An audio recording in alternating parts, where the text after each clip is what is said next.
पाठ 12 Louis Braille. विश्व का प्रत्येक नेत्रहीन व्यक्ति ब्रेल लिपि का आविष्कार करने वाले लुई को अपना मसीहा मानता है।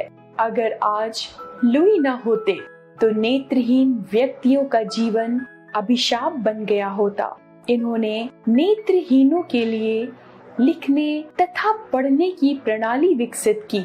यह प्रणाली ब्रेल लिपि के नाम से पूरे विश्व में प्रसिद्ध है। लुई ब्रेल स्वयं भी नेत्रहीन थे। लुई ब्रेल का जन्म 4 जनवरी 1809 को फ्रांस के एक छोटे से गांव कुप्रे पेरिस में एक मध्यम वर्गीय परिवार में हुआ था।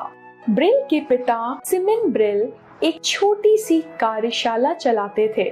वहां वे घोड़ों की जीन और लगाम बनाते थे। जब वे काम करते तो नन्हा लुई उनके पास खेलते खेलते आ जाता। एक दिन सिमीन कार्यशाला के बाहर किसी से बात कर रहे थे। इधर चंचल लुई ने चमड़े को छेद करने का औजार उठा लिया और चमड़े में छेद करने लगा, पर वह उस औजार को संभाल न सका। नुकीला हथियार सीधा उसकी आंख में जा लगा। चीख सुनकर सिमेन ब्रेल और उनकी पत्नी वहां पहुंचे, पर तब तक लुई की आंख में गहरा घाव हो चुका था। उसे उस आंख से कुछ भी दिखाई नहीं दे रहा था। गांव में ही एक वैद्य रहते थे। लुई को तुरंत उनके पास ले जाया गया। उन्होंने जड़ी बूटियों को पानी में डालकर दवा बनाई और लुई का इलाज शुरू कर दिया। बालक लुई की आंख के ठीक होने की प्रतीक्षा की जाने लगी, पर धीरे धीरे लुई की दोनों आंखों की रोशनी चली गई। उसके माता पिता उसे लेकर पेरिस गए, जहां उन्होंने नेत्र विशेषज्ञ से सलाह ली, पर तब तक बहुत देर हो चुकी थी। वे निराश होकर गांव लौट आए। 3 वर्ष का अबोध बालक लुई पूरी तरह दृष्टिहीन हो गया। रंग बिरंगा संसार उसके लिए गहरे अंधकार के सिवाय कुछ नहीं था। अब वह कुछ गंभीर भी हो गया।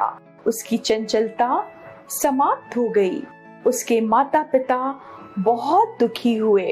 अन्य बच्चों की तरह भागने दौड़ने के बजाय वह अपने काम के लिए माता पिता और भाई बहनों की मदद लेने लगा। 6-7 वर्ष की आयु में उसे छड़ी के सहारे घूमना पड़ा। लुई के पिता हमेशा लुई का उत्साह बढ़ाते रहते। वे उससे कहा करते कि बेटा लुई, तुम जन्म से अंधे नहीं हो, इसलिए कभी निराश मत होना। अब तुम उनके लिए कुछ करना जो जन्म से अंधे हैं। एक दिन एक चर्च के पादरी जैकुस की नजर उस पर पड़ी। वे लुई से बातचीत करके बहुत प्रभावित हुए और उन्होंने उसे अपना शिष्य बना लिया। वे उसे लेकर किसी बड़े पेड़ के नीचे प्रतिदिन बैठ जाते और उसे पक्षियों और फूलों की पहचान कराते। साथ ही उन्होंने उसे संगीत का अध्ययन कराया। वे उसे बाइबल की कहानियां भी सुनाते थे। पादरी की संगति में आने के बाद लुई ने ठान लिया था कि वह जीवन में कुछ करके दिखाएगा। पादरी के प्रयासों के चलते पेरिस के अंध विद्यालय में लुई को प्रवेश मिला। धीरे धीरे लुई की प्रतिभा सामने आने लगी। यहाँ लुई ने अपनी असाधारण योग्यता और विनम्र व्यवहार से सबका मन जीत लिया। आगे चलकर लुई उसी विद्यालय में सहायक अध्यापक बने। लुई शिक्षक के रूप में बहुत लोकप्रिय हो गए। उन दिनों नेत्रहीनों को अक्षर ज्ञान कराने में बहुत दिक्कत होती थी, पर लुई ब्रेल तो बरसों से इस समस्या को दूर करने में जुटे थे। उनमें प्रबल इच्छा शक्ति थी। वे जब 12 वर्ष के थे, उन्होंने सुना कि शाही सेना के सेवानिवृत्त कैप्टन चार्ल्स बारबियर एक ऐसी लिपि तैयार कर रहे हैं जिससे सैनिक रात के अंधेरे में भी संदेश पढ़ सकते हैं। बारबियर का उद्देश्य युद्ध के दौरान सैनिकों को आने वाली परेशानियां कम करना था। लुई ब्रेल को अब अपनी मंजिल दिखाई देने लगी। उसने पादरी की मदद से बारबियर से मुलाकात की। अपनी मुलाकात के दौरान लुई ने बारबियर के द्वारा सुझाई गई लिपि में कुछ संशोधन करने का सुझाव दिया। बारबियर ने लुई के आत्मविश्वास को देखकर उन संशोधनों को स्वीकार कर लिया। 1821 में बारबियर ने अपनी लिपि का प्रदर्शन अंध विद्यालय में किया। इस लिपि में मोटे कागज पर बस कुछ रेखाओं और बिंदुओं को उभारा जाता था, जिससे रात के अंधेरे में सैनिक हाथ के स्पर्श से पढ़ लिया करते थे। अब तो लुई के मन में नई लिपि बनाने की धुन सवार हो गई। मात्र 13 वर्ष की आयु में वे इस कार्य में जुट गए।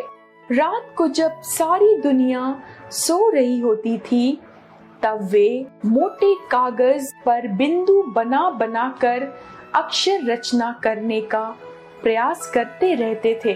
वे अपनी अनोखी लिपि को इस प्रकार विकसित करना चाहते थे ताकि नेत्रहीनों को इसे पढ़ने में जरा भी कठिनाई ना हो। अथक परिश्रम के बाद 1829 में उन्होंने इस लिपि को प्रकाशित किया। फिर 8 वर्ष पश्चात उन्होंने उसका संशोधित रूप दुनिया के सामने रखा।